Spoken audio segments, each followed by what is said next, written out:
बिस्मिल्लाहिर्रहमानिर्रहीम अस्सलामुअलैकुम रहमतुल्लाह। आखिरकार आसिफ अली जरदारी उस ट्रैप के अंदर आ गए हैं, उस शिकंजे के अंदर आ गए हैं और उस दलदल के अंदर फंस गए हैं। और वो शिकंजा जो इनके ख़िलाफ़ तैयार किया गया था, इनके गिरद घेरा जो तंग किया जा रहा था, आखिरकार उस ट्रैप के अंदर, शिकंजे के अंदर आसिफ अली जरदारी आ गए हैं। अब वो सरेंडर करने के लिए तैयार है। आसिफ अली जरदारी बाकायदा तौर पर सरेंडर करने के लिए तैयार है। बहुत बड़ी डेवलपमेंट हुई है, ये बहुत बड़ी ब्रेकिंग न्यूज़ है कि आसिफ अली जरदारी जो कि सदर के तौर पर मौजूद है, पीपल्स पार्टी के चेयरमैन हैं और रजिस्ट करना चाहते हैं 28वीं तरमीम को और अपने ओहदे को किसी सूरत कुर्बान नहीं करना चाहते, 28वीं तरमीम के ऊपर दस्तखत नहीं करना चाहते। लेकिन ये सरेंडर का मामला कहाँ से आया? ये बड़ी हैरान कुन किस्म की डेवलपमेंट हुई, बड़ी हैरान कुन किस्म की इसके अंदर ये ख़बर सामने आई है कि आसिफ अली जरदारी ने सरेंडर करने का फ़ैसला कर लिया। अब इसकी जो बैकग्राउंड है, इसके पीछे जो डेवलपमेंट्स हैं, वो बड़ी दिलचस्प है। आपने डॉट्स को कनेक्ट करना है तो आप इस पूरे मामले तक पहुंच जाएंगे। आपको अंदाज़ा होगा, आपको आइडिया होगा कि किस तरीके से ये पूरा मामला चला है। और आसिफ अली जरदारी ने आज इस मामले के ऊपर सरेंडर करने का फ़ैसला किया। देखिए, आसिफ अली जरदारी की बड़ी अरसे से ख्वाहिश है, ये पिछले तकरीबन 4-5 साल से ख्वाहिश मौजूद है। जब उन्होंने इमरान खान के ख़िलाफ़ अदम एतमाद किया तो उस वक्त भी इस्टेब्लिशमेंट के साथ डील यही हुई थी कि इमरान खान को मैं निकाल दूंगा, इमरान खान को मैं घर भेज दूंगा, इमरान खान के ख़िलाफ़ ये जो अदम एतमाद है इसको हम कर लेंगे और इसको हम चलाएँगे, इसको मैं पूरा प्लान करूँगा, इसको मैं पूरा डिज़ाइन करूँगा, इसके अंदर जो लॉजिस्टिक सपोर्ट है, इसके अंदर जो MPs को पैसा वगैरह देना है, MNS को पैसा वगैरह देना है, वो आपने प्रोवाइड करना है, इस्टेब्लिशमेंट है यानी कि, और बाकी जो पॉलिटिकल जितनी इसके हवाले से पूरी फील्डिंग है वो मैं सेट कर लूँगा, मैं चला लूँगा। तो ये आसिफ अली जरदारी ने कमिटमेंट की।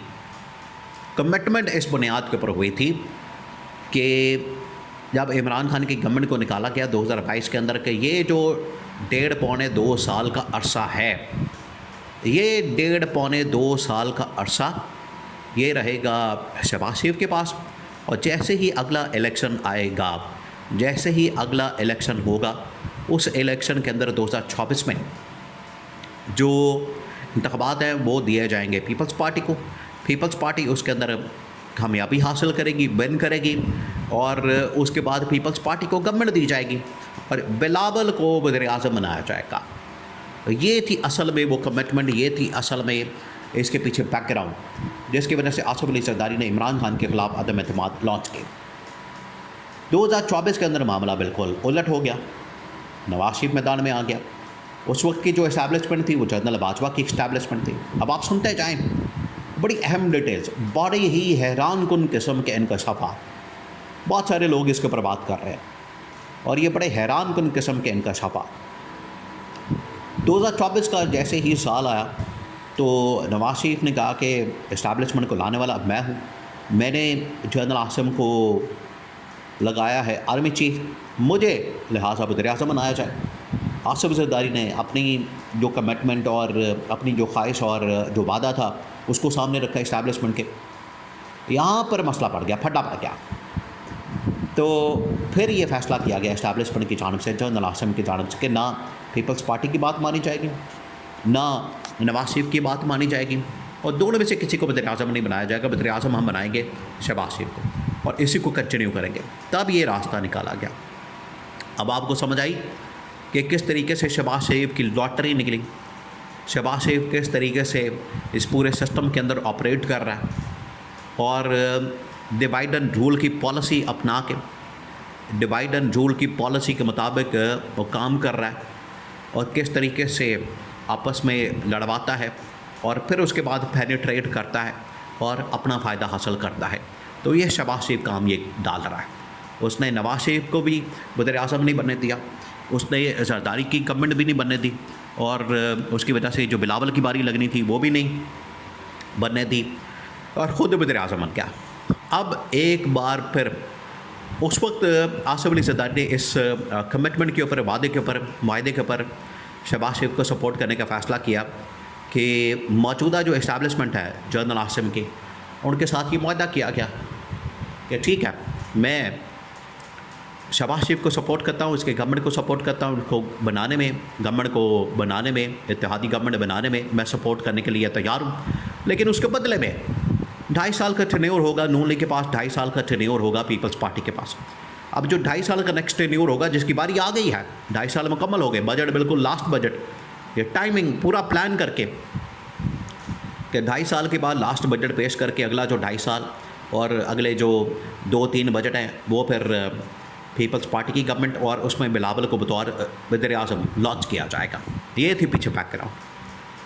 अब क्योंकि बनाया जा रहा है तो इस्टेब्लिशमेंट ने सदर आसिफ अली जरदारी को कहा कि अगर तुम चाहते हो, अब आपने इसके ऊपर गौर करना है, ये ऑफ़र आई है, अगर तुम चाहते हो, या तो ये ट्रैप है या फिर ये कमिटमेंट पूरी कर दी जाएगी।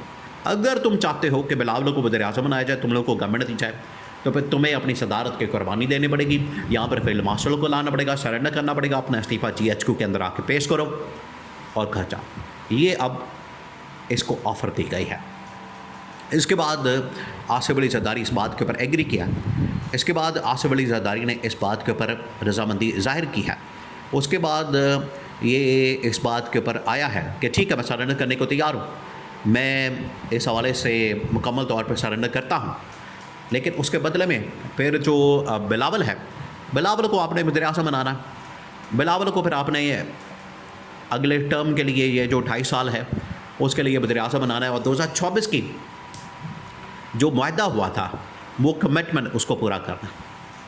अब इसके अंदर 2 चीज़ है, या तो वाकई में ये काम हो जाएगा, फील्ड मार्शल सदर बन जाएंगे और आसिफ जरदारी को निकाल दिया जाएगा, वो ख़ुद रिज़ाइन पेश करेंगे और घर चले जाएंगे, और फिर उसके बाद या तो बिलावल को हटा के, बिलावल को ला के शहबाज शरीफ को हटा दिया जाएगा, या तो ये हो सकता है कमिटमेंट पूरी की जाएगी, या फिर ये एक ट्रैप है कि वक्ती तौर पर बेनिफिट लिया जाए, फ़ायदा हासिल किया जाए, वक्ती तौर पर इसके मुताबिक काम किया जाए और बाद में फिर किसने क्या देखा है, किस वक्त क्या होगा, सूरत हाल क्या बनेगी।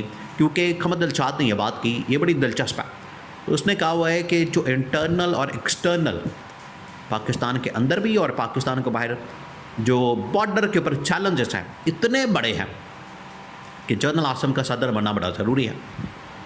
तो ये सिचुएशन किसी वक्त भी पैदा की जा सकती है, ये सिचुएशन, ये सिनारियो किसी वक्त भी बिल्डअप किया जा सकता है।